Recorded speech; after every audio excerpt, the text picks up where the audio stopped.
Hi guys, welcome back to the channel. Today I've got 3 replays in the American Tier 5 Tech Tree Tank Destroyer, the Wolverine. Now if you did like the video, as always, don't forget to like and subscribe down below as it really does help out the channel. And yes, the M10 Wolverine, it is the Tier 5 in the American Turreted Tank Destroyer branch. And it is a pretty damn nice little Tier 5 tank destroyer. Now someone did ask for this a wee while ago and I did go and get the replays, it's just taken me this long to actually make the video. It is what it is. But we've got the M10, and it is, like I say, a pretty fun tank. You've got 2 choices of guns on this vehicle. You've got the 105mm Derp gun that you can fit on the Sherman and on plenty of the other American vehicles. Or you've got the other the other gun that goes on plenty of the vehicles, the 76mm M1A2 gun, which is the one that you get on the EZ8 or the Jumbo Sherman. Which is a fairly good tank destroyer gun for this vehicle, because you can fire it quite quickly, all the time. Pretty difficult for you to get spotted because you've got good camo, and you can just farm up in this tank. It starts to really struggle when you go against some of the tier 7s though, because the penetration starts to let you down a little bit, which is where the derp gun comes into play, because you don't really have to care about penning things with the derp gun. You just derp, and derp is love, derp is life, right? This is the gun that I use just for the memes, but the 76mm is probably the better gun in general to use them for most people. So we've got a 48 km/h top speed on this vehicle, 12 km/h reverse speed with 420 horsepower, which means you've got a 14.43 horsepower per ton ratio, which means that you will hit the 48 km/h top speed quite easily, and your 12 km/h reverse speed is pretty slow. It is very slow at reversing in this vehicle, so be very careful of that. You've got not many hit points at 470, so be careful because derp guns can have a very adverse effect to this tank. It does like getting penned by derp guns. You've got a 30 degree a second hull rotation speed, which is pretty okay, with an 18.46 degrees a second turret rotation speed, which is very slow. Just like a lot of other turreted tank destroyers, this turret turns very slowly, so it takes quite a while to get it on target. You might want to help it out with the crew skills if it does annoy you that way. You have 231 meters of steel concealment with the build that I run, which is absolutely fantastic, with 250 meters of on-the-move concealment, which means that you can stay pretty stealthy getting to aggressive bush locations in this tank, which can be quite nice. And you can also stay unspotted quite easily while firing both guns. You got 473 meters of view range, which for a tier 5 tank destroyer will take. That is pretty damn good view range for a tier 5 tank destroyer, meaning that you can spot enemy vehicles at good distances, mixed with the very, very good camo, and especially seeing as you are a tier 5. Oh, that poor Hellcat 105. 2-shot the Hellcat 105 there with the derp gun. Oh, yes, it's beautiful. Derpgasms, we love it. So, yeah. 473 meters of view range, mixed with 231 meters of steel concealment, means it is very difficult to spot you, and you will outspot a lot of the tier 5s that you will play against, which means that it's got a good camo to view range ratio for this tier, meaning that you can really use and abuse the spotting system and the camo system very, very easily in this tank. Just like you can in, say, the T67 as well, right? Oh, can we get that, please? Oh yeah, we penned it. Oh yeah. Oh yeah. It's good times. But anyway, I digress. So with this 105mm gun, we've got 10 degrees of gun depression, a 5.76 second reload, with 410 alpha on the standard HE rounds, which have 53 penetration, which means they're only really good at penning things like the Hellcat, for example, or lightly armoured vehicles, but there is quite a lot of lightly armoured vehicles at tier 5 that we can pen with it, and means you can do some significant damage. But you don't always have to pen with the HE rounds, as you're seeing there against the bathtub, as you can also just splash people. And you can do 100 to 200 damage with the splashes, which can be quite nice. You do have 101.6mm, that's a weird penetration, 101.6mm penetrating heat rounds, which again can be useful against certain targets, but they take quite a lot of knowledge to be able to get the best out of those rounds, because you have to know exactly where you're going to be penning with those heat rounds, to be fair, because they're not like the best penetration in the world. It's not like the Soviet 122mm derp guns that have absolutely fabulous penetration at 140. It means you can go through a lot of vehicles with those quite easily. 472 meters a second shell velocity on the standard HE round, by the way, means the shell velocity is very, very slow, but that's because it's a derp gun, and derp guns are very slow shell velocity, with 378 meters a second shell velocity on the heat rounds too, which means that, again, they are pretty damn slow, and you have to give a lot of lead to be able to hit them. But yeah, we've got a 5.7 second reload, which is pretty damn nice, with 0.43 accuracy at 100 meters with the derp gun, which, yeah, means it's a derp gun. It's pretty derpy. with 0.96 accuracy during rotation and 3.81 accuracy during movement, which is atrocious. Means that this gun blooms out massively. But the one thing that's very nice for this Derp gun is that you have a 1.57 second aim time, which is beautiful. It means this gun aims in super duper quickly. And even though your aim circle is absolutely huge after being on the move and turning the turret and during rotation and stuff like that, it does get aimed in very, very fast, which is nice for the Wolverine. Which makes this Derp gun far nicer to use on this tank than it does on the M4 Sherman, because that takes a bit longer to get the shell or the gun aimed in, but you're a lot weaker target. And it's a lot harder to use this vehicle because obviously you're a lot less mobile, you turn the turret and the tank a lot slower, you have less rounds, which is a pain. And you're also made of spit and Kleenex, and anything with a Derp gun can pen you, which is what I've just done to another Wolverine a bit earlier on as well. But yeah, the thing that this tank has is 10 degrees of gun depression as well, which is a very American thing. It's very, very flexible, this tank, and is a very nice vehicle to play in general. I do like the M10 Wolverine. It is a very nice grind. So what do I run in terms of a crew and equipment? Well, I run Born Leader, Rapid Reload, Sixth Sense, Situational Awareness, Camouflage Expertise, Silent Driving, Steady Aim, Snapshot, Run and Gun, Advanced Loader, Camo Net, and Optics. Optics to be able to get that 473 metres of view range that I've got on this vehicle, which is very nice, with the Camouflage Expertise and Silent Driving with the Camo Net to make the camo as good as possible and keeping the concealment down while on the move. The Advanced Loader to get the best reload I possibly can get out this vehicle so that I can go derping, and usually more for the 76mm more than anything to get the best DPM I can humanly get. With all three gun perks to get the gun as good as it can be, because like I say, with the Derp gun, naturally, it's exceptionally derpy. And if you don't help it, it's going to be a real pain to use. The 76mm gun as well is also fairly irritating with its accuracy at times, so you really want to help it as much as you humanly can do with all three gun perks. So, as you can see in this replay, we've managed to get 2.9k damage with 4 kills, and we've had a derp-tastic time. We managed to run across quite a few tanks that we could pen, like the artillery, the Hellcats, and yeah, we just had a great time with it. It is, like I say, a really fun tank to play, this Wolverine, and you can put the derp gun on it and have derp-tastic fun at tier 5, and yeah, what more can you want sometimes? We finished with the ace tanker, the Pascucci's, the high caliber, 1946 base XP, a really nice game there for the Wolverine in a tier 6-ish game on the Azure Coast map. And we're on to the second replay, and this second replay we've now switched. We're not using the derp gun anymore. We've got 2 more replays, and this is both with this gun, and that is the 76mm M1A2 gun that is on this M10 Wolverine. There we go. On this M10 Wolverine, which again has 10 degrees of gun depression. Great. Still got the flexibility. You now have a 2.4 second reload, which is super duper fast, which is 2.8k DPM, which is phenomenal for a tier 5.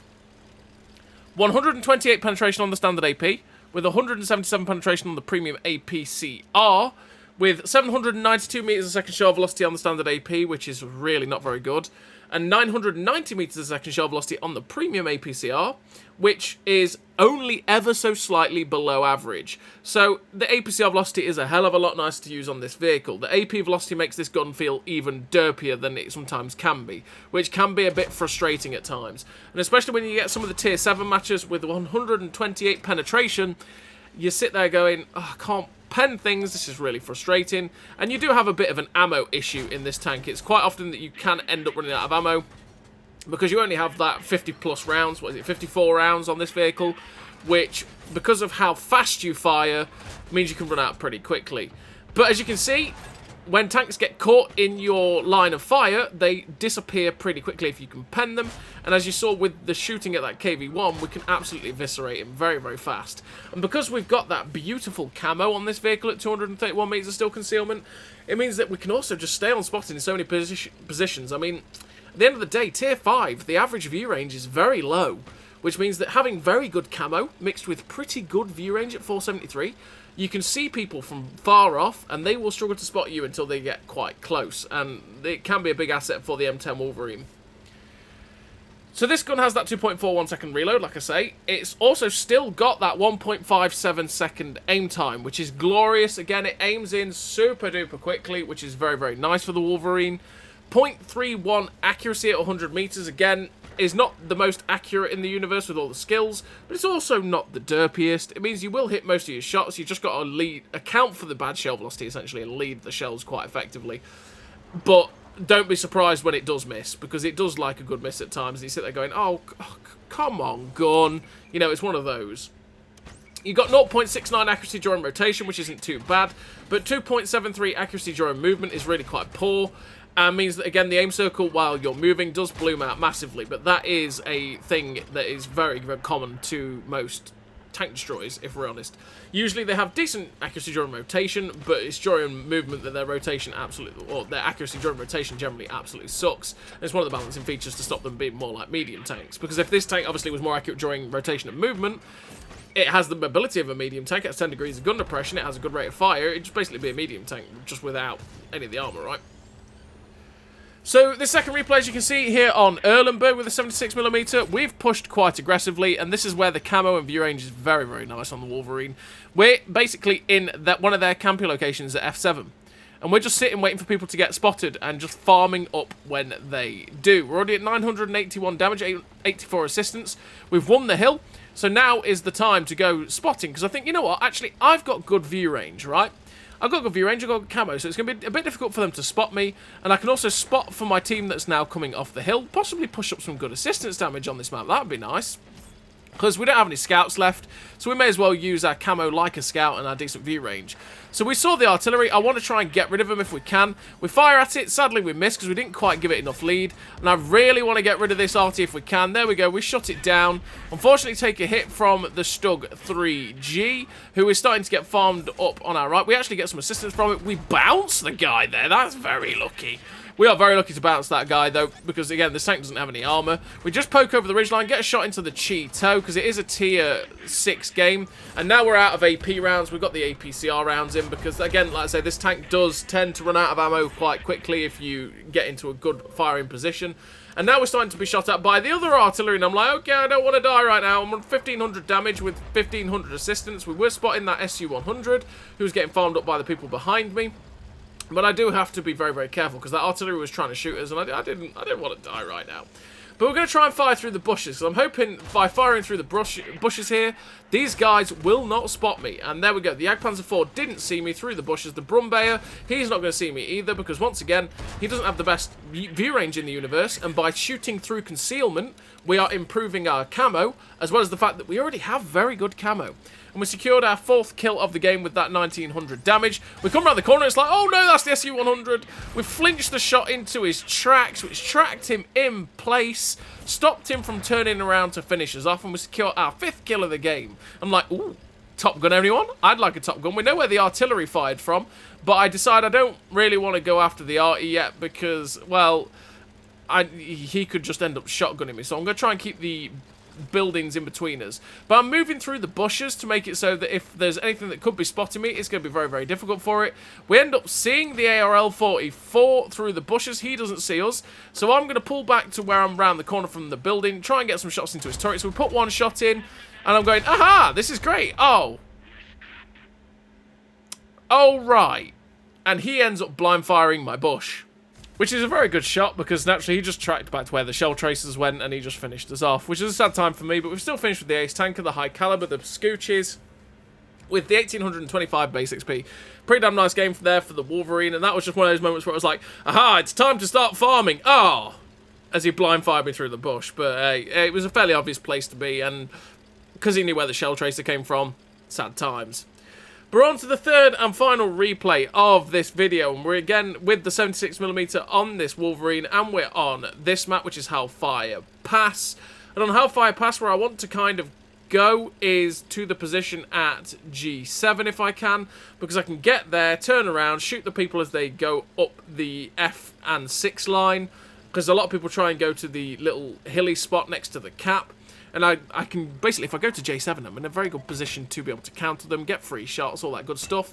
And if I want to flex onto the opposite flank, I can, quite easily, because I can just turn around and start shooting them. But as we came over, we ended up seeing the AMX ELC, and it's like, hello, sir. We managed to get a shot through his side, but we get spotted. And once again, if you get spotted and your detector goes off, don't just sit around, you're going to blow up.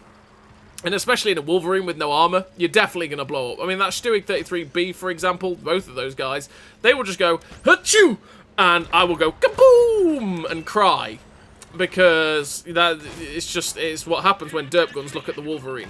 But this is the camo, yet again.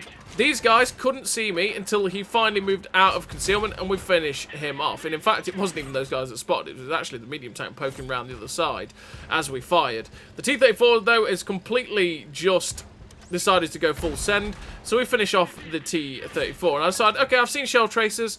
I'm going to poke over this little ridgeline, see if I can spot anything camping at the back. And it's like, oh, hello, Mr. SU-85. Don't mind if I do. We get unspotted, and again, this is where the camo/view range comes into play, because we were able to spot the SU-85. He couldn't see us, even though we were firing, and that's the difference between this and something like the SU-85, for example, because the SU-85 has 0 view range. It's a very blind tank, whereas this thing isn't too bad. And we managed to secure our 3rd kill of the game with only 676 damage. Not much damage at all. 328 assistance. So we're going to get round and flank behind this KV-1, who I'm pretty sure is distracted, or is going to be at least, as he's got tank destroyer in front, tank destroyer in the rear. It's not a good time for him. So we go for the tracking shot, track him in place, hopefully finish him off, and secure our 4th kill of the game for only just about 1,000 damage. We just about avoid artillery, just about avoid the shot from the VK3001H, and I get an RBRT shot through that guy's, well, the VK3001H does struggle a bit with the armor problem. We get a shot through the front of the VK, which, if you've played that tank, we broke his engine. You know what happens to a VK3001H. If you shoot that thing in the front, its engine breaks every time. It's a sad time when you do play it. But, yeah, we managed to do that and then just finish him off. Going for the shots into the Hetzer, we got a few shots into his upper plate, but he ends up getting finished off by the M41 HMC, so we couldn't quite secure our top gun, which is a sad time, but still, 1,682 damage with 708 assistance isn't too bad so far. 2 artillery pieces left, a medium tank and a tank destroyer. We know where the artillery will probably be, towards their base. There's the M41 HMC. They get spotted up, it's like, Mr. M41 HMC, hello, my friend. We put a shot into the front, which damages his engine, hopefully break it, we don't, and it's like, oh, don't do it. Don't do it. Please don't do it. Oh, I'm really hoping he doesn't. Oh, goodness me. Thank you very much. You didn't hit me. It was a squeaky bum moment. And we see the other Birch. I'm like, 7 kills? 7 kit? Oh. Oh, no 7 kills for me as we cap. But we finished with the epic victory. 6 kills, 2.4k damage, 708 assistance, Ace Tanker Pascucci's High Caliber Top Gun, the Sniper Medal, with the 1808 base XP. A really nice game there for the Wolverine, which 2.5k damage for a tier 5 tank destroyer is very, very nice. And like I say, as a tank destroyer at tier 5, it's a pretty good one, the Wolverine. You play it in that typical support tank destroyer role, use concealment, and you'll have a great time with this vehicle. So as always, everybody, thank you very much for watching. I'll see you next time.